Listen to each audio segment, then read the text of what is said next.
guys. So I am out on the bank. I'm staying in my local haunts today. The reason being, I think it's probably a fair test, but really luckily I've won some Headbanger lures off Pike Catch and Care Facebook page, which is really cool, to be fair. They're not cheap lures and they are new on the market. I've never used one before, so I've got no idea what to expect from them. But I thought the fairest test for me anyway was to stay local and fish the spots I use all my other lures in, because then it'll be a good gauge on if any of the fish are up for going for these lures, whether it be small jackfish or if there's any bigger ones knocking around. So came straight over from Sweden, from their head office, I understand. So and the colours I went for, traditional colours for me in regards to, and I've got to relate them to other lures obviously, but to birds, and these colours have delivered for me previously, so opted for that in colours and those. So as you can see, they're very similar to well, that would be like the holoform silver shiner but with a red tail, and that would be like the holoform clown. So these are the harder tailed versions. I mean, on the back it puts out that it's 22 centimeters long, 74 grams, and a run depth of 1.5 to 2.5 meters or 5 to 8 feet. These canals are nowhere near that deep, so I guess it'll just depend how I fish them, with a rod up or rod down. And obviously, you guys know what you can do with the lures to do what it's not supposed to. Yeah, just crack one open so you can see what it's all about. As you probably hear, they're very, very noisy. They look absolutely mental. The head just goes wherever it wants. So it's fixed tail at the rear. Looks like they're pretty easy to replace if it comes off. It looks wrong, but yeah, you can get one about. I'm sure, to be fair, Robbie, if you get to see this, mate, I'm sure your cod would absolutely nail these, because you can get the heavier version so it sinks further down. So, but it gives off an erratic swim motion apparently. So it's not like a usual cast out and a swim jerk or a jerk bait. It literally just retrieves straight towards you. It kind of retrieves in a random pattern. You've got no idea really, and I guess that's the idea of the wibbly wobbly head, thus a headbanger. So colour to start, I am going to start with this one, to be fair. I am going to start with that. So I'll take my white Savage Gear koi off, and yeah, we'll go in one direction with this one and come back in the direction with the silver shiner version of, and then as a backup, I've got to be honest, because it's not failed on any session, to be fair, I've got the old jig fly as well. So yeah, let's get on with it. Typically I've turned the blooming camera off again. Where I am now christening the Headbanger lure Little Tiny Jack in the net. Oh, nice one. First fish on the new lure. Right guys, change of venue, change of lure. I've gone over to the silver shiner style pattern with the red tail. About my fourth cast down, I guess. I've had a wee jack.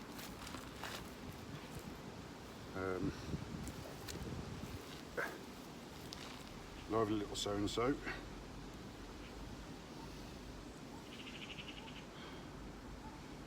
Absolutely nailed it. Typically I'd got the camera rolling. Thought I hadn't, but I had.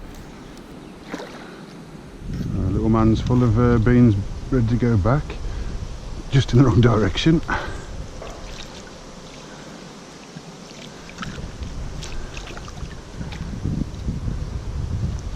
No, stop going head down. Oh dear.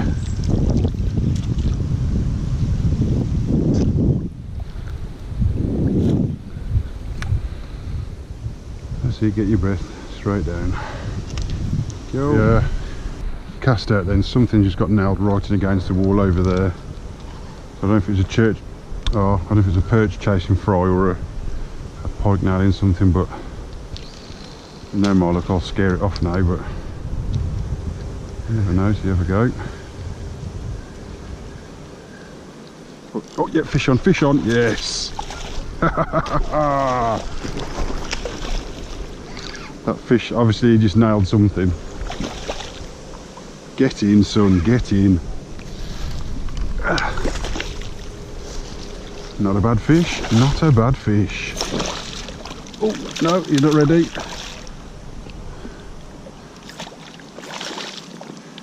Come on, Peanut. In the net, get in, number 2. Right.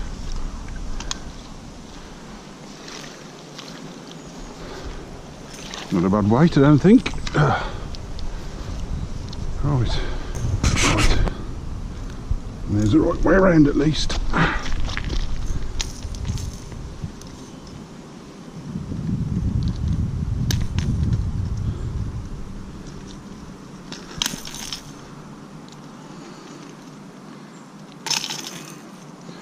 So there's the one that's done the damage. Oh, I'll just rest him up, or rest her up, and get her out in a minute to show you.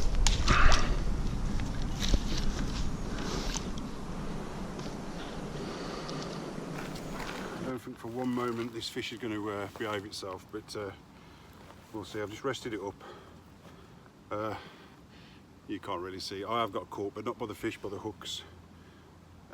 Just shows you, the fish have got so much energy, just lashing around. I had to sort those hooks out first, so I want to keep this as low as I can, because if it launches off, see, cracking fish.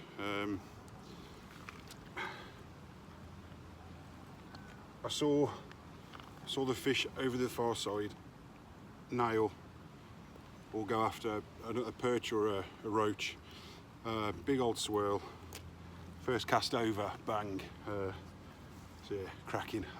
Get it back in the water to rest up. Right guys, just going to let it back now. Fully recovered, full of beans as well, so just, she's probably going to get straight down, I'd imagine, but here we go. Back off down to the paws, straight down. Awesome, awesome. New lure and everything. Right, after that, took my wedding ring off because there's that much snotty, gooey stuff on that fish. My wedding ring come loose, and I'm not losing another one, so yeah. So that's 2 to that one.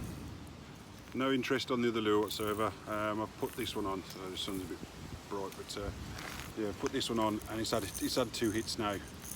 With that one, it had got a hook on top of the head, and it was inside the mouth. So, and unfortunately, you can just make out with these flailing hooks.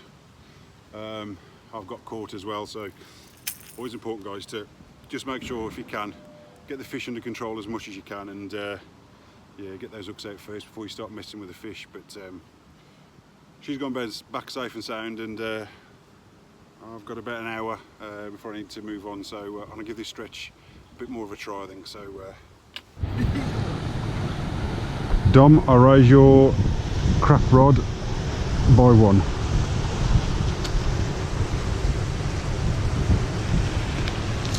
What the hell have we got here?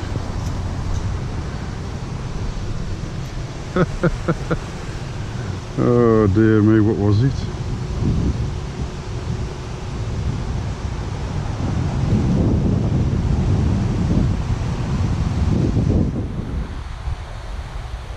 Custom shine or something it's called.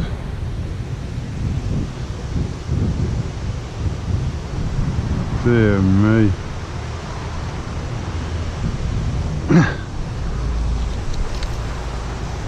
Well, it's fair to say this thing's not a blanker. It's had 2 fish, missed one, and caught another rod.